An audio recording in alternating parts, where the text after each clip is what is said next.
In this video, I'm going to show you a simple but extremely powerful 5-minute scalping strategy that I personally use to trade the markets every single day. The best part about this strategy is that it doesn't rely on complicated indicators, crazy algorithms, or guessing where the market is going. Instead, it is completely rule-based, and all you need to do is follow a simple 3-step checklist before entering a trade. Now, to prove that this strategy actually works, I'm also going to show you real trade examples so you can see exactly how it plays out in live market conditions. And what's great about this strategy is that you can use it on almost any market. Futures, forex, crypto, stocks, it all works the same. And even though it's powerful on its own, you can also combine it with price action, supply and demand, or market structure to make it even stronger, which is exactly what I do. So if you're looking for a simple system that can produce consistent scalping opportunities on the 5-minute chart, this could easily become one of the best tools in your trading arsenal. And if you do find value in this video, make sure to hit that like button as well as clicking that subscribe and that bell icon. It would mean the absolute world to me. I have over 1,600 videos on this channel teaching you on how to trade for completely free. I live trade on here every single morning for New York market open. So yeah, subscriber 10 years of bad luck, but let's go ahead and let's hop into this. All right, so the strategy I'm going to show you is based on one simple concept: market momentum after liquidity is taken. In simple terms, the market often pushes into key areas where traders place stop losses, grabs liquidity, and then quickly reverses.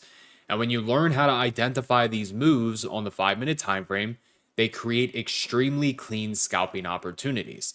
And to execute this system, we simply follow a 3-step checklist. Step 1, identify the key area of liquidity. Step 2, wait for the liquidity sweep. Step 3, enter the trade on confirmation. Now let's break down each step. The first thing that we need to do is actually identify a key level where liquidity is likely sitting in the market. Now, this could stem from previous highs, previous lows, equal highs or equal lows, a supply or demand zone, or a strong support / resistance level. Now, here's the most important thing. Retail traders typically place their stop losses above highs or lows. So when price moves into these areas, the market is often triggering stop losses and creating liquidity for larger players. And that liquidity is exactly what we want to trade. So once we identify a key level where liquidity is likely sitting, we move to step 2. Now on step 2, we drop price down to a 5-minute time frame.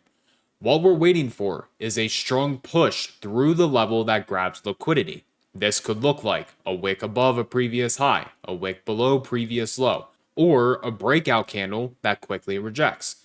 But here's the key rule: we do not enter immediately. Instead, we wait for the market to show rejection, because the goal is to see that the breakout was actually a liquidity grab, not a real breakout. Once we see that rejection, that's when we move to step 3. Now, step number 3 is going to be the entry itself. Now, the entry itself is very simple. Once the liquidity sweep happens and price starts rejecting the level, we enter the trade in the opposite direction.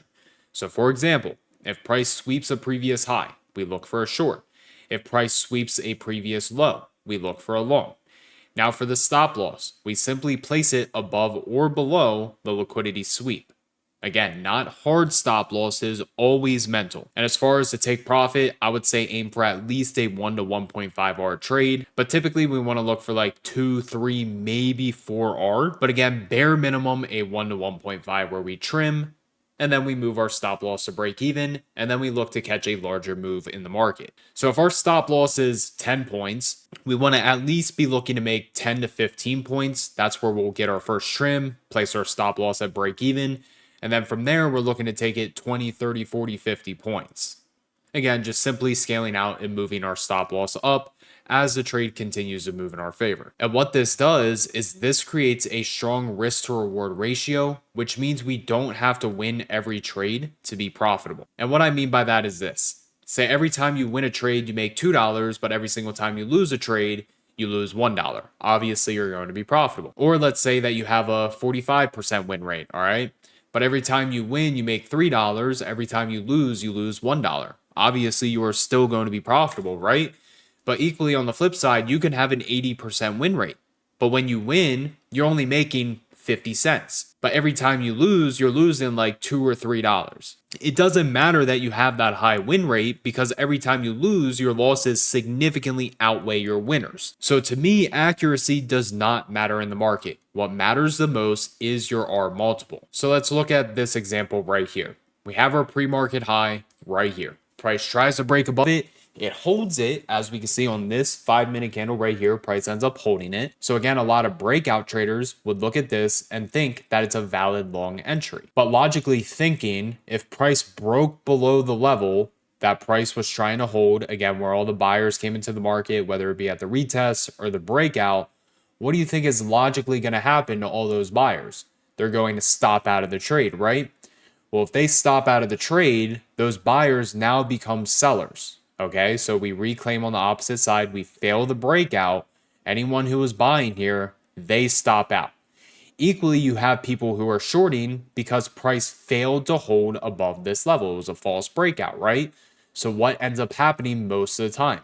Price then is going to pull back, as we can see happen in this example right here. We also have examples like this. So here was our pre-market high right here.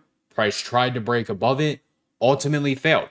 Okay, so anybody who was a breakout trader that tried to go long right here, well, where do you think their stop loss is going to be if price fails to hold above this pre-market high, right? So as we can see, when price fails to hold above that pre-market high, what happens to those breakout traders? They end up selling. They get stopped out of the trade. But then again, equally, you have failed breakout traders who are going to look to short this. So you have your buyers getting stopped out of the market because price was not able to sustain that breakout level right there. It fails, it comes back down and it closes below the level. And again, there's failed breakout traders. This would be a good short entry. And personally, if I were to take this, my stop would be if price showed strength above this previous high. And then from there, you can see the market made a nice move down. Let's just go ahead and look at one more example because this happened a lot. I think like a couple weeks ago. It was pretty consistent that this would happen. But again, we have this pre-market low right here. Price breaks below. It comes back up. It retests it. Again, you have a lot of traders who are going to look to short this breakdown and retest area, which, I mean, I would be looking to short it because that's a typical trade that I would take.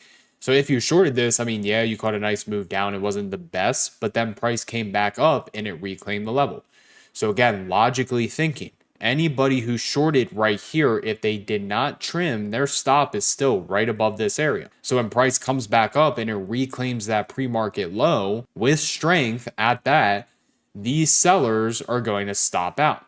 And what happens when the sellers stop out? They then become buyers. Okay, so they become buyers. But also the failed breakdown traders are watching price come back up and reclaim this area. So they are also looking to get long in the market. These people stop out, buyers come in. If you ended up longing the market, your stop loss would be if price failed to hold below this pre-market low. So you weren't risking a whole lot on this trade. And again, same thing, you can see that price made a very strong and aggressive move up. And then one final example, again, same thing, pre-market low right here. Price tries to break below, it comes back up, it reclaims it. So if there's any breakdown traders looking to go short, their stop is if price ends up reclaiming this pre-market low, which as we see it ended up doing. Price comes back, retests this area. All those shorts are stopped out. You have your failed breakdown traders looking to go long as price holds this previous pre-market low.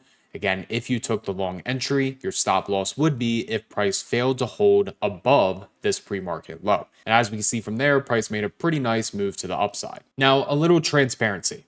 It's important to understand something. No trading strategy is going to win 100% of the time. Even the best traders in the world take losses, and this strategy is no different. There will be times when the market sweeps liquidity, but then continues moving in the same direction. That's just part of trading. But because we're using a strong risk to reward ratio, we can still be profitable even if we only win 50 to 60% of our trades. And that's what makes this system so powerful. Now, why this strategy works? The reason this strategy works so well is because it's based on how the market actually moves. Markets move through liquidity sweep and stop losses.